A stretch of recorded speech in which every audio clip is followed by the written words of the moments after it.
Simplement, vous présenter en quelques mots très rapidement la French Tech Bordeaux. Donc, la French Tech, c'est un label qui a été créé par l'État en 2014 qui permet de labelliser des écosystèmes et des territoires. Et Bordeaux a cette chance d'être labellisé depuis 2014. Euh, En quelques mots, on fédère les startups, les entreprises technologiques et innovantes. On a une très, très forte dynamique avec aujourd'hui plus de 1600 entreprises sur notre annuaire French Tech Bordeaux, dont plus de 800, donc plus de la moitié sont adhérentes, c'est-à-dire 800 entreprises adhérentes. Et aujourd'hui, on représente plus de 33 000 emplois hors ETI et grands comptes. Et on a la chance en Nouvelle-Aquitaine d'avoir 7 écosystèmes labellisés French Tech, la French Tech Pays Basque, la French Tech Pau Béarn, la French Tech Lot-et-Garonne, la French Tech Périgord-Valais, la French Tech Limousin et Atlantique Valais qui regroupe Poitiers-Niort-La Rochelle et bien sûr la French Tech Bordeaux. Je vais très vite parce que l'objectif, c'était surtout de vous présenter des chiffres clés et nos actions concrètes sur les questions de confiance et de cybersécurité. J'aime beaucoup ce mot confiance, un peu plus que le mot cybersécurité. Deux chiffres clés. Le premier, très simple, le nombre d'attaques très clairement sur le territoire est très important. Et aujourd'hui, une PME sur deux fait faillite tous les 18 mois suivant une cyberattaque, ce qui est quand même considérable. Et 400%, le second chiffre, pourquoi? Parce qu'en fait, depuis le début de la crise sanitaire, les attaques sont en augmentation de 400%, ce qui est quand même considérable. Et à partir de là, ben, ça crée forcément de la vulnérabilité. Et l'objectif pour nous, c'est de développer des actions concrètes au sein de l'écosystème pour faire en sorte que justement, il n'y ait plus cette vulnérabilité. Alors concrètement, comment on fait? Qu'est-ce que l'on propose? Il y a plusieurs éléments. Le premier, tout simplement, c'est de faire en sorte qu'il y ait une veille permanente et une pédagogie permanente auprès des acteurs technologiques et innovants. Quand je dis acteurs, c'est principalement start-up et entreprises. Et par exemple, très concrètement, dès qu'il y a une mission à l'international, puisqu'on accompagne quand même beaucoup de start-up à l'étranger, on a systématiquement une sorte de formation, d'éveil important pour les personnes, que ce soit les entrepreneurs ou les collaborateurs, à des réflexes, à des usages dès qu'on part à l'international. Par exemple, on ne laisse jamais son ordinateur euh, seul, j'ai envie de dire. On a un certain nombre de bonnes pratiques sur des goodies, par exemple. On ne prend jamais de goodies où il y a des clés USB, même si les clés USB, c'est fini depuis un bon bout de temps, mais ça a été une époque très partagée. Mais aujourd'hui, c'est plus les clés USB, mais c'est plutôt des objets connectés. Et donc, sur les objets connectés, on est très vigilant sur ces sujets. Et il y a un ensemble de bonnes pratiques. Ne jamais utiliser les Wi-Fi ouverts, par exemple, on le sait, mais quand on a besoin de se connecter, parfois on peut s'y connecter, donc il ne faut pas s'y connecter, etc., etc. Donc, éveiller et faire beaucoup de pédagogie sur ces sujets, c'est très, très important pour ne pas avoir de mauvaises surprises.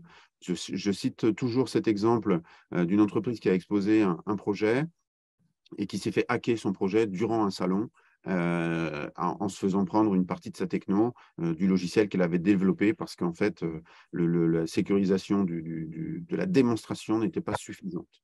Donc ça, c'est des éléments d'attention très importants. Ça, c'est plus sur de l'internationalisation. Et après, sur la structuration en termes de start-up, on a mis en place un dispositif qui s'appelle French Tech Central, qui permet à n'importe quel entrepreneur de prendre rendez-vous en moins d'une minute avec des acteurs publics, l'URSSAF, l'INPI, les douanes, etc.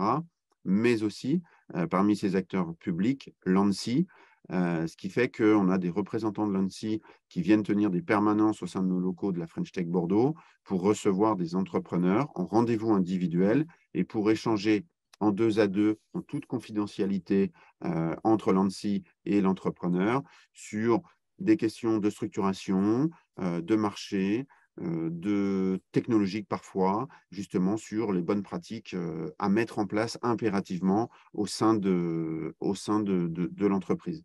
Donc ça, c'est vraiment des sujets importants. Évidemment, on a un certain nombre de webinaires, d'ateliers, d'événements. On organisait, pas plus tard qu'il y a 2 jours, un événement au Palais de la Bourse de Bordeaux, le French Tech Day, qui a mobilisé plus de 1600 participants. Et évidemment, il y a des sujets de cybersécurité qui sont, j'ai envie de dire, c'est pas le thème d'une intervention, c'est le sujet pour tous les intervenants et pour toutes les structures, qu'elles soient privées ou publiques d'ailleurs. Tout le monde est concerné, ou qu'on soit en B2B ou en B2C, en citoyen ou en entreprise. Donc, tout le monde est concerné. Et un élément que je souhaitais impérativement partager, c'est qu'il est très important pour nous de nous appliquer nous-mêmes donc des règles strictes et exemplaires. Au-delà de tout ce que l'on fait, de tout ce que l'on partage, que ce soit lors de conférences ou de documents, il faut que l'on s'applique à nous-mêmes des règles strictes et exemplaires.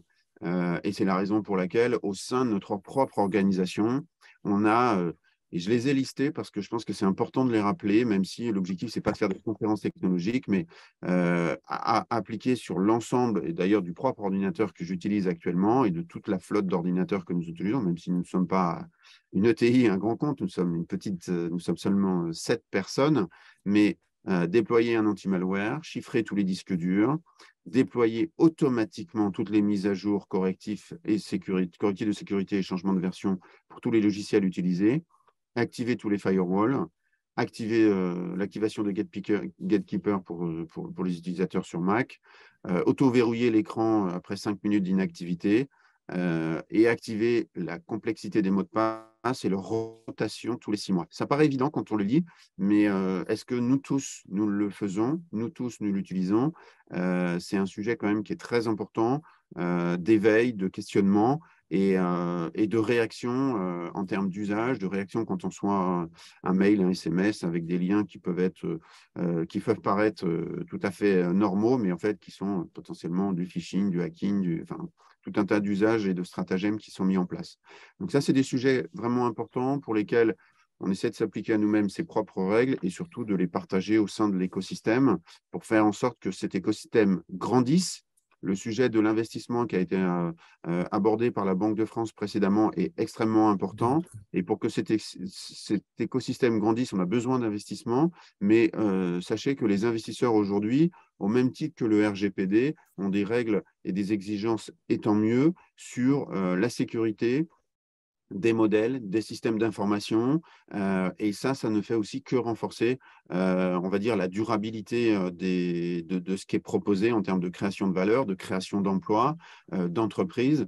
Parce que s'il y a une faille, forcément, il y a potentiellement une attaque, potentiellement une interruption de service, et potentiellement, pour revenir au premier chiffre que je donnais, une entreprise ou une collectivité ou en tant que citoyen, on est mis en difficulté et cette difficulté peut entraîner de lourdes conséquences qu'il s'agit, autant que faire se peut, limiter au maximum.